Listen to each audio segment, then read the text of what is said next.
नमस्कार दोस्तों, मैं आदित्य कुमार आप सबका फिर से एक बार बहुत बहुत स्वागत करता हूं हमारे इस चैनल में। और एक बार फिर से आशा करता हूं कि आप सब सुरक्षित होंगे। अब तो फ़िलहाल घर से बाहर निकल रहे होंगे, लॉकडाउन खुल चुका है। बाकी फिर भी सुरक्षित रहिए, गाइडलाइंस फॉलो करते रहिए। और आज हम लोग हिंदी का एक और टॉपिक पढ़ेंगे, मुहावरे और लोकोक्तियाँ। मुहावरे और लोकोक्तियाँ बहुत पहले से हम पढ़ते आए हैं, मुहावरे और लोकोक्तियाँ। तो आज हम और कुछ मुहावरे और लोकोक्तियाँ पढ़ेंगे और वीडियो के अंत में आपके लिए एक सरप्राइज़ है, तो वीडियो को अंत तक देखें। बाकी शुरू करते हैं अपने मुहावरे और लोकोक्तियों की परिभाषा या मुहावरे और लोकोक्तियों को जानते हुए आगे बढ़ते हैं कि आखिर मुहावरे और लोकोक्तियाँ होती क्या हैं। ठीक है, तो आइए शुरू करते हैं। तो सबसे पहले मुहावरे की तरफ बढ़ेंगे कि मुहावरा आखिर होता क्या है। एक मुहावरा जो है वो होता क्या है। तो यहाँ देख सकते हैं आप, जैसे कि जो लिखा हुआ है। अब ठीक है।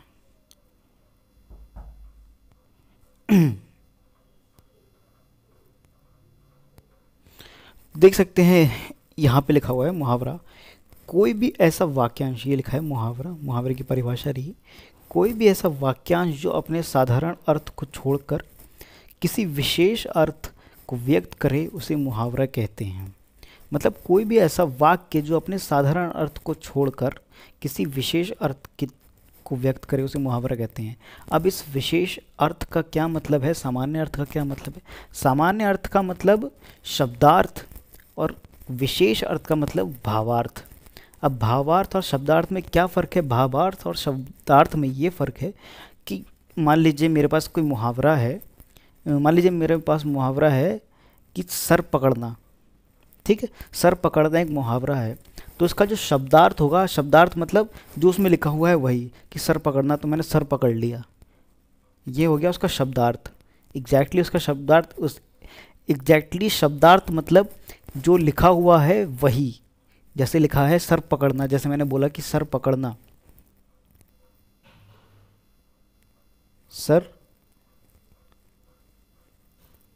पकड़ना। ठीक है, तो मैंने क्या सर पकड़ लिया मतलब, तो ये हो गया शब्दार्थ। अब भावार्थ का क्या मतलब है।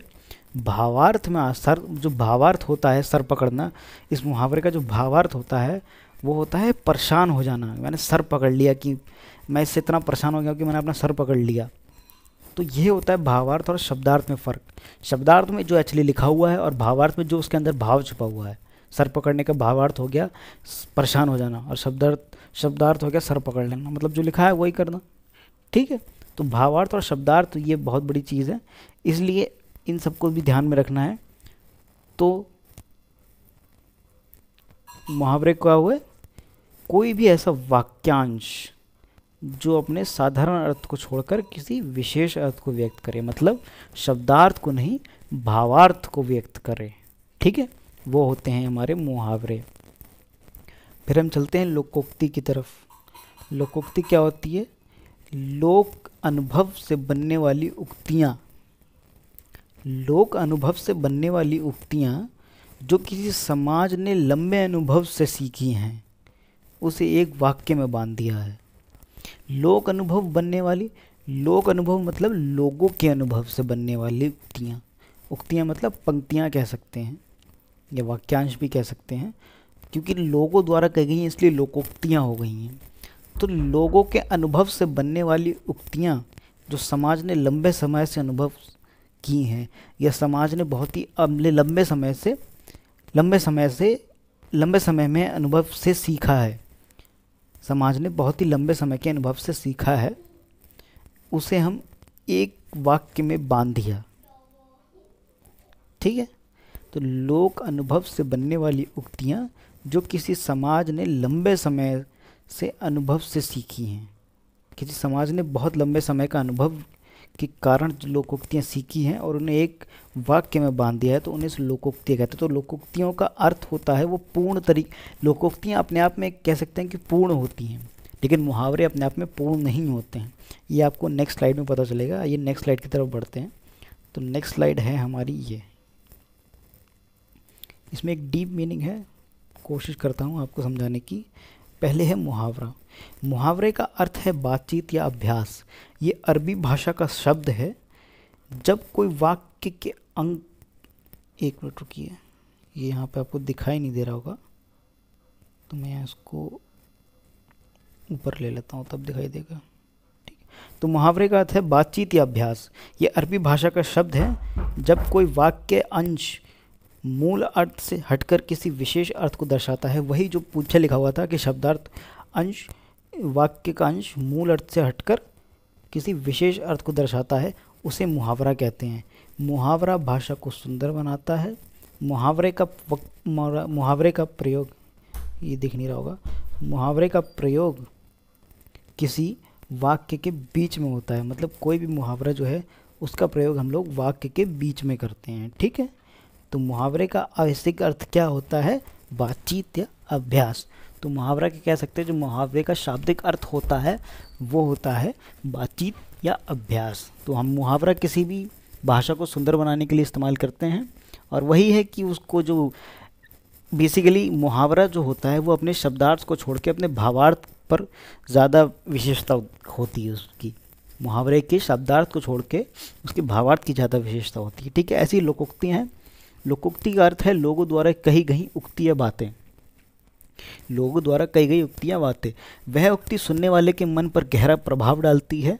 इसमें सामान्य अर्थ नहीं विशेष अर्थ ग्रहण किया जाता है, जबकि इसमें हम सामान्य अर्थ ग्रहण करते हैं मुहावरे में। उक्ति में कहीं ना कहीं सच्चाई और अनुभव छिपा होता है। लोकोक्ति संपूर्ण और स्वतंत्र वाक्य होते हैं। यहाँ लिखा हुआ जैसे ये देखिए, लोकोक्ति संपूर्ण और स्वतंत्र वाक्य होती है। मतलब लोकोक्ति को किसी और वाक्य की ज़रूरत नहीं होती। जैसे जो मुहावरे होते हैं उन्हें हम वाक्य के बीच में प्रयोग करते हैं, लेकिन लोकोक्ति अपने आप में ही एक पूर्ण वाक्य होती है। तो लोकोक्ति हम किसी बीच में इस्तेमाल नहीं करते हैं, लोकोक्ति को हम एक पूर्ण वाक्य की तरह इस्तेमाल करते हैं। ठीक है, तो मुहावरे हमारे वाक्य के बीच में यूज़ होते हैं, कहीं पे भी वाक्य के बीच में प्रयोग करते हैं। और लोकोक्तियाँ जो हैं वो अपने आप में ही एक स्वतंत्र वाक्य होता है। कि हम लोकोक्ति बोले तो ऐसा नहीं है कि हम लोकोक्ति के साथ कुछ जोड़ेंगे, लोकोक्ति हम ऐसे ही बोलेंगे। ठीक है, जैसे लोकोक्ति है कि घर का बेदी लंका ढाए, तो ये अपने आप में एक स्वतंत्र या पूर्ण वाक्य मैं कह सकता हूँ। अब मैं कहता हूँ सर पकड़ना, तो सर पकड़ना परेशान होना, तो ये अपने आप में पूर्ण वाक्य नहीं है। परेशान होना, क्या परेशान होना, किससे परेशान होना, कौन परेशान हुआ, तो मुझे पूरा वाक्य बनाना पड़ेगा कि उसके साथ मैंने इतना मेहनत की, लेकिन फिर भी मुझे अपना सर पकड़ना पड़ा, कि मैंने उसके साथ इतनी मेहनत की कि मैं परेशान हो गया, और फिर भी मैं परेशान हो गया। ठीक है, तो सामान्य अर्थ, तो मुहावरे और लोकोक्ति में बस यही फ़र्क है कि जो मुहावरे हैं वो हम वाक्यों के बीच में प्रयोग करते हैं। ये एक पूर्ण वाक्य और स्वतंत्र वाक्य नहीं होते हैं। और लोकोक्तियाँ जो होती हैं वो एक संपूर्ण वाक्य होती हैं, स्वतंत्र वाक्य होती हैं, और इन्हें हम अकेले ही यूज़ करते हैं या इस्तेमाल करते हैं। ठीक है, अब बढ़ते हैं अपने कुछ मुहावरे और लोकोक्तियों की तरफ। वैसे तो हमने बहुत पढ़े हैं, बाकी और कुछ पढ़ने की कोशिश करते हैं, उनके शब्दों को समझेंगे, उनके भावार्थ को, मुहावरे के भावार्थ को समझेंगे, और कोशिश करेंगे कि उनके उदाहरण को लेके उनको समझा भी सकें। ठीक है, तो चलिए आगे की तरफ बढ़ते हैं नेक्स्ट स्लाइड की तरफ। तो ये रही है हमारी नेक्स्ट स्लाइड। तो यहाँ है मुहावरे और उनके उदाहरण। मैं पहले सेट कर लेता हूँ। ठीक है, एक मिनट, ऐसा आपको दिखाई नहीं देगा, इसको थोड़ा सा साइड में लेना पड़ेगा। अब कोशिश करते हैं कि हाँ ठीक है। तो मुहावरे और उनके उदाहरण है। तो पहला मुहावरा है हमारा अकल चकराना। अकल चकराना मतलब, अब इसका शब्दार्थ देखें तो अकल चकरा गई। जैसे कहते हैं कि मैं तो चकरा गया मतलब मुझे चक्कर आ गया, मुझे घूम नहीं आ रही, मुझे चक्कर आ रहे हैं। तो अकल को कैसे चक्कर आ सकते हैं यार? अकल तो एक ह्यूमन थिंग भी नहीं है। मतलब अकल तो कहूँ तो एक लिविंग थिंग है ही नहीं, जीवित वस्तु है क्या अकल? अकल तो एक इंसान के अंदर होती है अकल, तो वो कोई जीवित वस्तु नहीं है। तो अकल कैसे चकरा सकती है? इसलिए इसका भावार्थ देखेंगे कि कुछ समझ में ना आना, कुछ समझ में ना आना। तो अकल चकराने का जो भावार्थ है या अर्थ, जो बेसिक अर्थ कह सकते हैं उसका है कुछ समझ में ना आना। ठीक है, अब इसको उदाहरण है कि पेड़ पे चढ़ते ही मेरी अकल चकरा गई। मतलब मैं पेड़ पे चढ़ा और मुझे कुछ समझ में नहीं आया कि मुझे कुछ समझ में ही नहीं आ रहा कि क्या करूं, क्योंकि पेड़ इतना ऊंचा था, मैं ऊपर चढ़ के मेरी अकल चकरा गई। मुझे समझ में ही नहीं आ रहा था कि मैं ऊपर चढ़ गया हूँ, अब क्या करूँ। ठीक है, तो पहला है हमारा अकल चकराना। पीछे है अक्ल के पीछे लट लिए फिरना मतलब समझाने पर भी नहीं मानना। कुछ लोग होते हैं जो अपनी अकल के पीछे लट लिए फिरते रहते हैं, जिन्हें कितना भी समझाओ उनके समझ में नहीं आता है। ऐसे बहुत सारे लोग हैं, एग्जाम्पल के तौर पे हम लेंगे, किसी को भी नहीं, ऐसे हैं बहुत सारे लोग, ठीक है। तो अकल के पीछे लट लिए फिरना मतलब समझाने पर भी नहीं मानना। आप कितना भी, ऐसे कुछ व्यक्ति होते हैं कि आप उनको कितना भी समझाओ वो नहीं समझेंगे। एग्जाम्पल आपके दोस्त ही ले लो, नहीं मेरे दोस्त भी ऐसे ही है ना, क्योंकि तो आप दोस्तों को ही ले लो, आप उनको कितना भी समझाते रहो वो नहीं समझेंगे जब तक खुद उनके साथ वैसा कुछ नहीं हो जाता। तो अकल के पीछे लट लेके फिरना यानी समझाने पर भी ना मानना। वह तुम्हारी बात नहीं मानेगी, अकल के पीछे लट लिए फिरता है वह तुम्हारी बात नहीं मानेगा, अकल के पीछे लट लिए फिरता है। यह तुम्हारे आपके दोस्त के लिए बात हो रही है कि वह तुम्हारी बात नहीं मानेगा भाई साहब, अपनी अकल के पीछे लट लेके फिरता हो। तो यहाँ पे ये हो गया हमारा अकल के पीछे लट लेके फिरना, ठीक है। अब दूसरा देखते हैं, अकल का दुश्मन। ये भी अकल का दुश्मन होता है मूर्ख, अपनी ही अकल का दुश्मन। मतलब जो अकल जो होती है, कहते हैं इंटेलिजेंस, इंटेलिजेंस का अपना इंटेलिजेंस का ही दुश्मन मूर्ख ही हुआ ना, वह अकल का दुश्मन निकला, वह अकल का दुश्मन निकला। मैं उसे समझा समझा के थक गया और वह अकल का दुश्मन निकला। मैंने उसे इतना समझाया लेकिन वो तो अकल का दुश्मन निकला, मतलब मूर्ख निकला। ये भी कुछ कुछ दोस्तों के ऊपर जाता है। मेरे दोस्तों ने देख ली तो बहुत मारेंगे मुझे अकल के पीछे घोड़े दौड़ाना, अकल के घोड़े दौड़ाना, सॉरी अकल के पीछे नहीं, अकल के घोड़े दौड़ाना विचार करना, जो कि हम बहुत कम करते हैं। अकल के घोड़े दौड़ाते ही नहीं हैं। बड़े बड़े विद्वानों ने, इसका जो उदाहरण है, बड़े बड़े विद्वानों ने अकल के घोड़े दौड़ाए, बड़े बड़े विद्वानों ने अकल के घोड़े दौड़ाए, तब कहीं जाकर संविधान की रचना हुई। बहुत बड़े बड़े विद्वानों ने अकल के बहुत ही बड़े बड़े विद्वानों ने अकल के घोड़े दौड़ाए, तब जाके डॉक्टर बाबा साहब भीमराव अम्बेडकर ने संविधान लिखा, ठीक है। तो बहुत लोगों ने अकल के घोड़े दौड़ाए लेकिन लिख कोई नहीं पाया चलिए खैर आगे चलते हैं। तो ये था अकल के घोड़े दौड़ाना, ठीक है। अब अगले पेज पे चलते हैं, अगली स्लाइड की तरफ चलते हैं। अगली स्लाइड है ये, पहला मुहावरा है अंग अंग ढीला होना, मतलब बहुत थक जाना। दिन भर काम किया, हम बहुत थक गए, अंग अंग ढीला हो गया। आज तो मेरा अंग अंग ढीला हो रहा है, आज मैंने बहुत काम किया है, मेरा अंग अंग ढीला हो रहा है, मैं बहुत थक गया हूँ, ठीक है। ये उसका उदाहरण है। अंग छूना मतलब कसम खाना। मैं अंग छू कर कहता हूँ साहब, मैंने कलम नहीं देखी ये किसी ऑफिस की बात हो रही है। अंग छूना मतलब कसम खाना, उसका भावार्थ हुआ कसम खाना। तो मैं अंग छू कर कहता हूँ साहब, मैंने कलम नहीं देखी। कलम खो गई होगी हमारे साहब की, तो अपने प्राइवेट सेक्रेटरी से पूछ रहे हैं कलम कहाँ है मेरी, तो कह रहा साहब मैं अंग छू कर कहता हूँ, मैंने कलम नहीं देखी। अगला है अंग अंग टूटना, मतलब सारे बदन में दर्द होना। जैसे अंग अंग ढीला होना, बहुत थकना, अंग अंग टूटना मतलब सारे बदन में दर्द होना। इंसान कभी कभी बहुत थक जाता है तो पूरे बदन में दर्द होता है। इस बुखार ने तो मेरे अंग अंग तोड़ कर रख दिया। अंग अंग तोड़ कर रख दिया मतलब हाथ पैर नहीं तोड़ दिए, अंग अंग तोड़ दिया मतलब अंग अंग में दर्द हो रहा है उसके, इसलिए वो कह रहे हैं कि मेरे अंग अंग में दर्द हो रहा है। अंग अंग मुस्काना मतलब अति प्रसन्न हो जाना, बहुत प्रसन्न हो जाना है। कभी कभी होता है ना कि हम लोग बहुत प्रसन्न होते हैं तो अंग अंग मुस्कुरा रहे हैं, उसका अंग अंग मुस्कुरा रहा होगा। उसका किसका हो सकता है, मैत्री हो।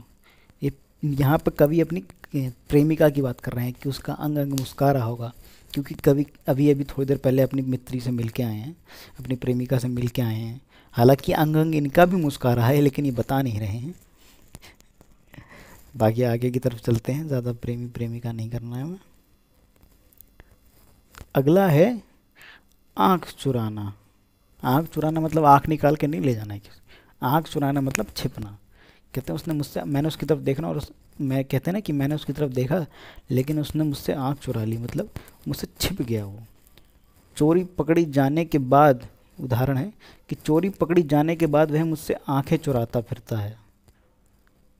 ये भी कह सकते हैं एक चोर है, अब ये इसमें तो इस जिस हिसाब से ये लिखा है तो लग रहा है कि मेरा कोई जान पहचान का ही है, मतलब कवि की कोई जान पहचान का ही है। तो कवि कह रहा है कि चोरी पकड़े जाने के बाद में मुझसे आंखें चुराता फिरता है, मतलब मुझसे आंखें नहीं मिला पाता है, वो शर्मिंदा है अपनी करतूत पे। चोरी पकड़ने के बाद मुझसे आंखें छुपाता फिरता है, आंखें चुराता फिरता है मतलब छिपता फिरता है मुझसे, ठीक है। आंखों में धूल झोंकना, धोखा देना, जो बहुत करते हैं हम लोग आजकल। मैं थोड़ा इधर कर देता हूँ, उन्हें दिखाई नहीं देगा। आंखों में धूल झोंकना मतलब धोखा देना। शिवाजी मुगल पहरेदार की आंखों में धूल झोंककर कारागार से बाहर निकल गए। ये बहुत पुरानी एग्जाम्पल दिया है कि शिवाजी मुगल पहरेदार की आंखों में धूल झोंककर कारागार से बाहर निकल गए। ये बहुत पुरानी बात है, शिवाजी द बॉस नहीं, शिवाजी महाराणा प्रताप शिवाजी तब की बात है ये। तो ये एग्जाम्पल है उसका। आंख दिखाना मतलब गुस्से से देखना। जैसे नहीं बच्चे कुछ गलती कर देते तो मम्मी ऐसे आंख दिखा देती हैं, तो उसका मतलब भी गुस्सा ही करना होता है। आंख दिखाना मतलब गुस्से से देखना। जो भारत की आंख क्या है, जो भारत को आंख दिखाएगा हम उसकी आंख फोड़ देंगे। ओहो, ये तो देशभक्ति वाली भावना होगी। जो भारत को आंख दिखाएगा हम उसकी आंख फोड़ देंगे। बहुत बढ़िया, वेरी गुड। भारत को मतलब हिंदुस्तान को, हमारे देश को, जो हमारे देश को आंख दिखाएगा हम उसकी आंख फोड़ देंगे, मतलब जो हमारे देश की तरफ गुस्से से देखेगा हम उसकी आंख फोड़ देंगे। बहुत बढ़िया। आंखों में गिरना, आंखों में कैसे गिर सकते हो यार, गड्ढे में गिर सकते हो। आंखों में गिरना मतलब सम्मान रहित हो जाना। तो सम्मान रहित हो जाना मतलब अपनी इज्जत खो देना, कि मैं आज अपनी ही आंखों में गिर गया। तो कहते हैं ना कि आज तो मैं अपनी ही निगाहों में गिर गया, अपनी ही आंखों में गिर गया। तो कुर्सी की होड़ ने राजनीतिक दलों को जनता की आंखों में गिरा दिया। बहुत ही अच्छा एग्जाम्पल है कि कुर्सी की होड़ ने राजनीतिक दलों को जनता की आंखों में ही गिरा दिया। कुर्सी की होड़ में राजनीतिक दल कुछ भी करते हैं, कुछ भी। आजकल तो मतलब कुछ भी करते हैं, और वो कुछ भी में कुछ भी आता है कि कुछ भी कर पटेंगे साहब, हमको बस सीट चाहिए। तो कुर्सी की होड़ ने राजनीतिक दलों को जनता की आंखों में गिरा दिया मतलब सम्मान रहित हो गए। अब हम सम्मान नहीं करते उनका। राजनीति सबको समझ में आती है, सबने पता है क्या करना है। आंख मारना, वो लड़की आंख मारे, हाँ वही लड़की, वो वही, हाँ वही वाली। वो आंख मारना में इशारा करती है, मतलब तुम्हें बस बस बस बस ख्याल में नहीं खोना है, इधर आओ, कम बैक। तो आंख मारना मतलब इशारा करना। वो मेरी बात से सहमत दिखा क्योंकि उसने मुझे आंख मारी। सहमत दिखी होना चाहिए ना आपके हिसाब से। तो वो मेरी बात से सहमत दिखी क्योंकि उसने मुझे आंख मारी। आंख मारी, कभी कभी क्या होता है ना, हम लोग कॉन्वर्सेशन करने के लिए किसी से पूछना है तो हम नहीं पूछ सकते, तो हम इशारा तरह कि हाँ भाई बताओ, तो उसने आंख मार के बताया हाँ ठीक है बिल्कुल एकदम सही, सही जा रहे हो, सही जा रहे हो। तो आंख मारना मतलब इशारा करना, ठीक है।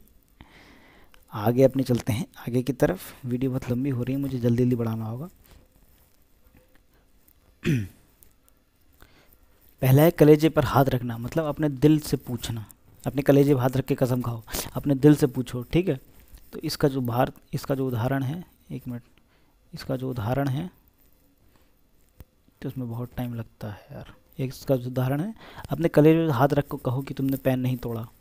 बच्चे से कह रहे हैं अपने कलेजे पर हाथ रख के कहो तुमने पेन नहीं तोड़ा, मतलब किसी बच्चे ने पेन तोड़ दिया होगा तो वो मान नहीं रहा है, उससे कह रहे हैं कि चाहो अपने कलेजे पर हाथ रख के कहो कि तुमने पेन तो नहीं तोड़ दिया।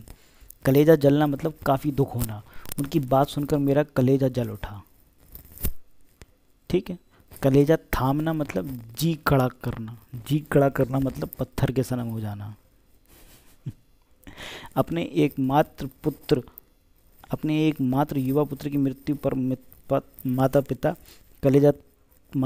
कलेजा थाम कर रह गए। ये तो खैर बहुत दुखद समाचार है, बहुत दुखद एग्जाम्पल है कि अपने एकमात्र युवा पुत्र की मृत्यु देखकर माता पिता कलेजा थाम कर रह गए, ठीक है। कलेजा ठंडा होना, अगला है कलेजा ठंडा होना मतलब संतोष हो जाना। मंचलों की गिरफ्तारी होते देख गांव वालों का कलेजा ठंडा हो गया। मंचले मतलब आवारा लड़के जो कि गलत काम करते हैं। कलेजे पर पत्थर रखना मतलब दुख में धीरज रखना। कलेजे में पत्थर रखना मतलब दुख में धीरज रखना। आप ऐसी दुखी हैं तो लेकिन आपको धीरज रखना है। उसने तो कलेजे पर पत्थर रख लिया है, मतलब वो दुखी बहुत है लेकिन उसने धीरज रखा है। ठीक है, आगे की तरफ बढ़ते हैं। आगे है नाक रगड़ना मतलब दीनता दिखाना। नाक रगड़ना मतलब दीनता दिखाना। ठीक है, इसका पूरा जो है वो है, किसान ने ज़मींदार के सामने खूब नाक रगड़ी पर वो नहीं माना। किसानों पे बहुत एग्जाम्पल बनते हैं। किसान ने ज़मींदार के सामने खूब नाक रगड़ी पर वो नहीं माना। नाक पर मक्खी ना बैठ देना, अपनी आँच पर आने न देना, मतलब अपने आप पर आँच ना आने देना। कितनी ही मुसीबतें उठाई पर उसने अपनी नाक पर मक्खी नहीं बैठने दी, अपनी आँच पर नहीं आने दी। नाक में दम करना बहुत तंग करना। चोरों ने पुलिस की नाक में दम कर रखा है। आजकल के बच्चे हमारी नाक में दम कर देते हैं। नाक कटना मतलब प्रतिष्ठा नष्ट हो जाना। नाक कटना जैसे सूप ने कहा कि नाक कट गई थी, उसकी प्रतिष्ठा नष्ट हो गई थी, इसलिए इतनी बड़ी रामायण रची गई। नालायक बेटे ने तो अपना खानदान की नाक कटवा दी है। सब बेटे ही करते हैं। नाक रखना मतलब मान रखना। उसने अपनी खानदान की इज्जत रख ली। सच पूछो तो सच पूछो, उसने सच कहकर मेरी नाक रख ली, मतलब सच कहकर मेरी नाक रख ली मतलब मेरा मान रख लिया। ठीक है,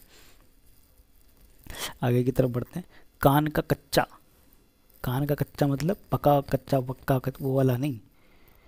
कान का कच्चा मतलब सुनते ही किसी बात पर विश्वास करना, मतलब बहुत कान का कच्चा है, मतलब किसी की बात पे भी विश्वास कर लेता है। जिस मालिक कान के कच्चे जो मालिक कान के कच्चे होते हैं वे भले कर्मचारी पर विश्वास नहीं करते हैं। ये क्या एग्जाम्पल हुआ? जिस मालिक कान के कच्चे होते हैं वे भले कर्मचारी पर विश्वास नहीं करते हैं। पता नहीं क्या एग्जाम्पल हो। कार मतलब किसी की बात पे विश्वास कर लेना, सुनते ही किसी की बात पे विश्वास कर लेना। ठीक है, कान भरना मतलब चुगली कर देना। अपने दोस्तों के खिलाफ कभी काम नहीं भरने चाहिए। देखा, मैं कह रहा हूँ दोस्तों के खिलाफ कुछ नहीं करना है। कान कतरना मतलब बहुत चतुर होना। ये भी दोस्तों पे ही होगा पक्का। वह तो अभी बहुत बड़े बड़े कान भरता है। वह तो अभी से बड़े बड़ों के कान भरता है, मतलब बड़े बड़ों के कान भरता है, मतलब बहुतों के कान भरता है। कान पर जूं तक ना रहना मतलब असर तक ना पड़ना। मैंने अपने दोस्त को बहुत सारी कॉलें की लेकिन उसके कान पे जूं तक नहीं रहेंगी।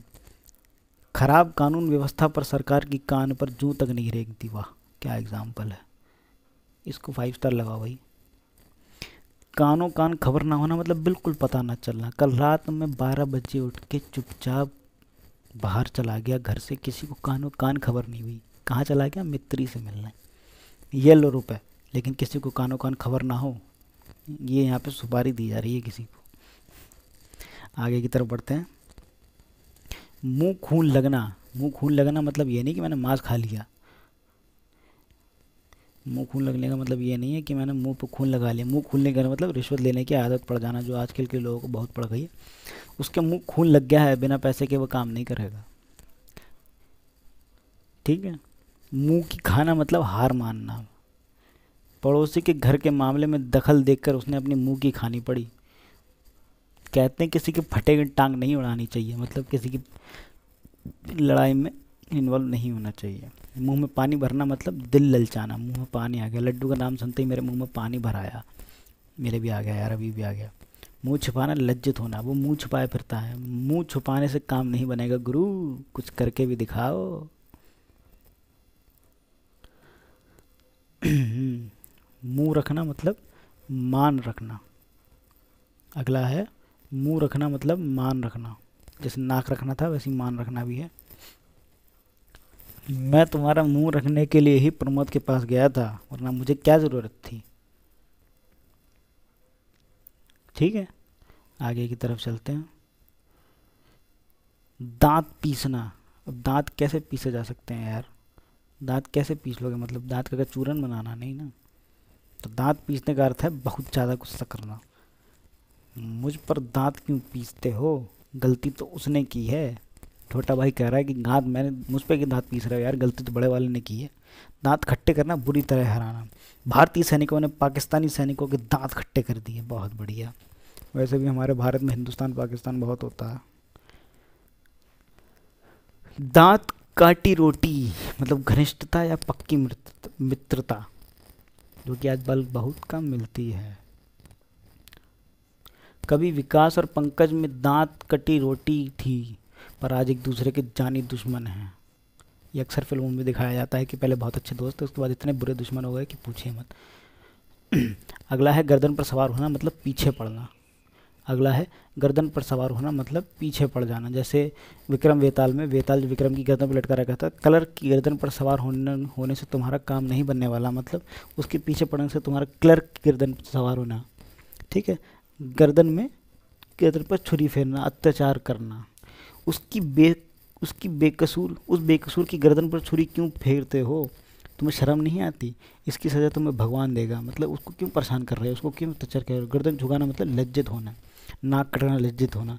मेरा सामना होते ही उसकी गर्दन झुक गई, मेरे सामने आते ही उसको लज्जित होना पड़ा। उसने कुछ ऐसा किया होगा, भाई लज्जित तो होना ही पड़ेगा।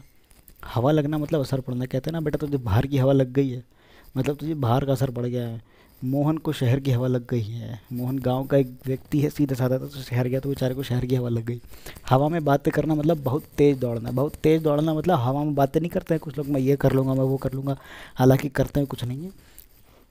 जापान में हवा से बात, अच्छा हवा से बातें करना, सॉरी, हवा में बातें करना नहीं, हवा से बातें करना मतलब बहुत तेज़ दौड़ना। तो जापान में बुलेट ट्रेन हवा से बातें करती है, मतलब बहुत तेज़ दौड़ती है। हवाई किले बनाना मतलब झूठी कल्पनाएं करना। हवाई किले बनाना, मैं ये कर दूंगा, मैं वो कर दूंगा, जैसे हमारे दोस्त करते हैं। हवाई किले ही बनाना है, सफलता नहीं मिलती।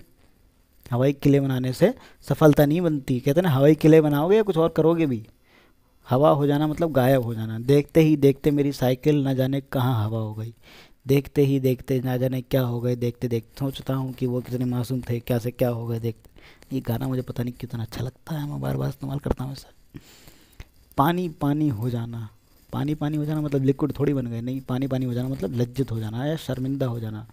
राकेश पिताजी की पॉकेट से 100 रुपये निकाल ही रहा था कि मैंने देख लिया, मुझे देखते ही वो पानी पानी हो गया, मतलब लज्जित हो गया, शर्मिंदा हो गया। पानी फेर देना मतलब निराश कर देना। अरे यार उसने मेरे सारे काम पे पानी फेंक दिया, मतलब निराश कर देना मुझे। उसने मेरी सारी उम्मीदों पर पानी फेर दिया, मतलब मुझे निराश कर दिया। पानी में आग लगाना मतलब शांति भंग कर देना। तुमने तो हमेशा पानी में आग लगाने का काम किया है यार। ये अपनी मैत्री के लिए कह रहा है। पानी भरना मतलब तुच्छ लगाना। तुमने तो जीवन भर पानी ही भरा है भैया, तुमने जीवन भर तुच्छ ही लगाया है। ये भी मैत्री के लिए ही है।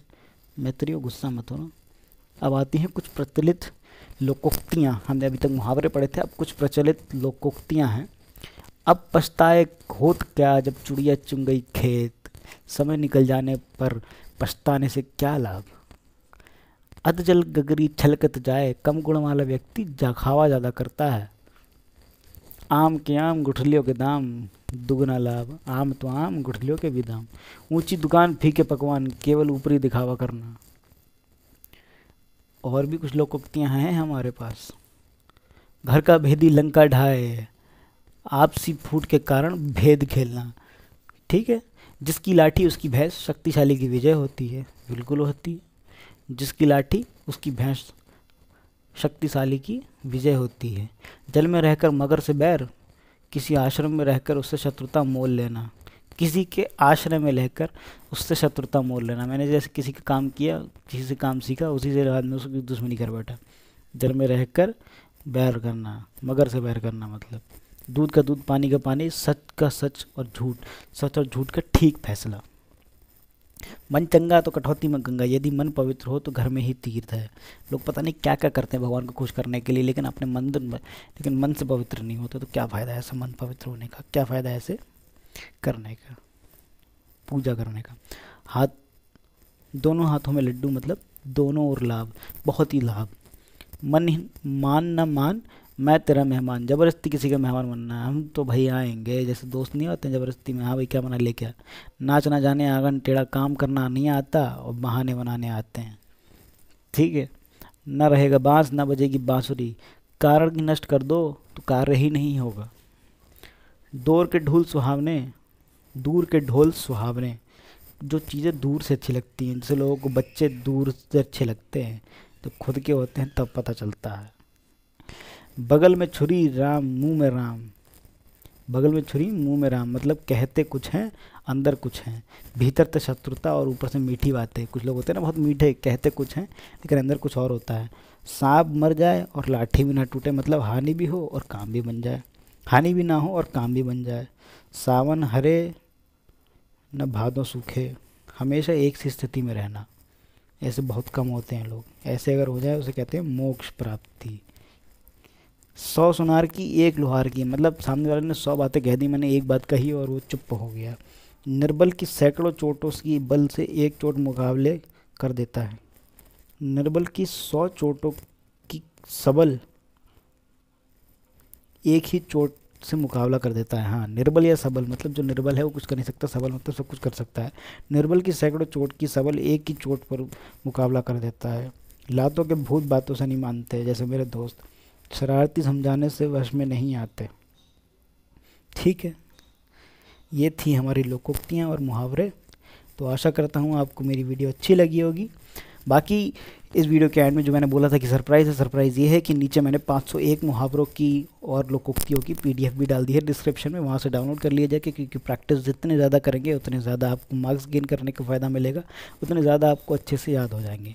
बाकी thank you so much and best of luck for your exams. Thank you so much.